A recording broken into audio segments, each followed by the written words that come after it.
Okay, today I'm going to show you how to find Pearson Realize on Clever. So this is Macari's page, and I've pulled it up so that you can see. I'm going to scroll all the way down to find my math lessons under Pearson Realize, and it's this gray button. So you want to click on that. Now, when yours comes up, it's not going to go straight to classes like Macari's just did. It's actually going to go to something called Setup, and you'll be able to choose a background and an icon that represents you as a student. Then it will take you to this page where it says Classes. You'll want to click on Envision Florida Mathematics 2020 Grade 4, or if you're in grade 3 or 5, you would click on that. Now you have your classes. You have Browse, Classes, and Grades. You're going to always go to Classes. Notice Macari has an assignment that's due March 30th, and he'll want to go into that to figure out what work he needs to do. Now, Macari has already started some of his assignments, so normally the assignments would be listed here. But right now, he's already started, so he's in progress.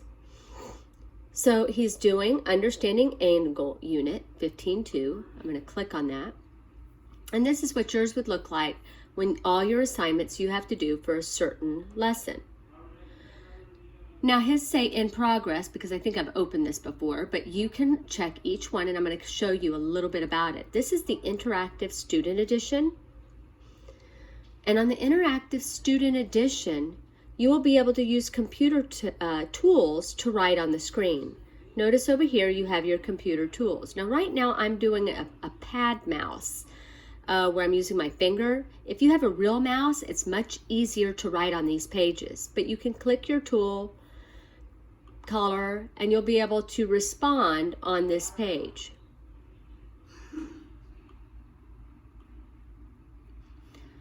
Now, always use the next button to see if you have anything else you need to do. Well, in this, I already wrote hi. You will see this is the example page. And on the example page, you'll scroll down and you'll read the examples to figure out what kind of skills you're covering and how to do them. You can answer the Convince Me if you'd like. And then on the next page, you're going to start seeing more examples, another example. And then you're going to actually have some guided practice. What fraction of the circle does 120-degree angle turn through? And then you could put your answer right there. The angle turns through 1/5 of a circle. Find the measure of each angle. So you would put the degrees here.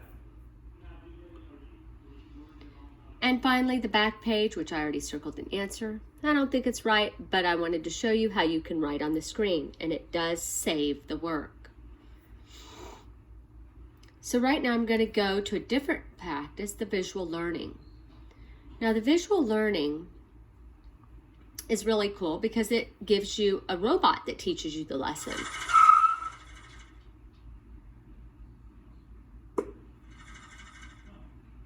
What is the unit used to measure angles? Think about this question during the lesson. Now, so this little girl will teach the lesson, show you some examples. She may ask you some questions as well. Just be mindful that you don't have anywhere to respond on this. You'd respond in a notebook or just think about your answer and talk, but there's nowhere to record any answers. However, after you finish this 2-minute video, you'll go up here to the right and you'll see this little check and you'll click that check to show the teacher that you listened to that video.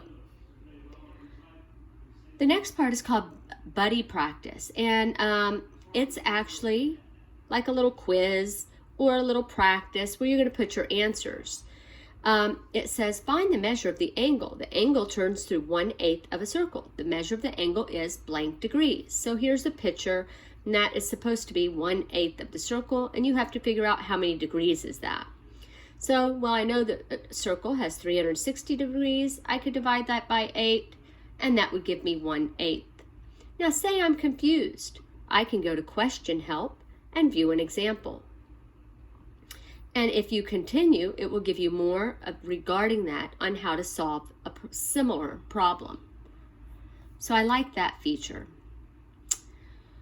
Once you're finished with that problem, you're going to click Check Answer, and it's way down here. And it will tell you if you got it right or wrong. It might even give you another opportunity to answer it. Then you would hit Next. Practice Buddy Additional Practice is the same way. Again, they're always recording your answers for the teacher to see later. Finally, the last step is Quick Check.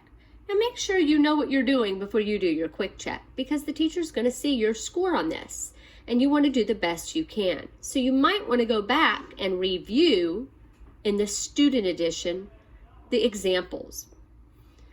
Once you're finished with all 5 things, you'll click Turn In, this black button, Turn In Work. And then it will all go to the teacher and show that it's completed. So that's where you find your lessons, and each week we'll be loading up more lessons for you to complete. Something like this may take 1 or 2 settings for you to finish it all. Happy learning!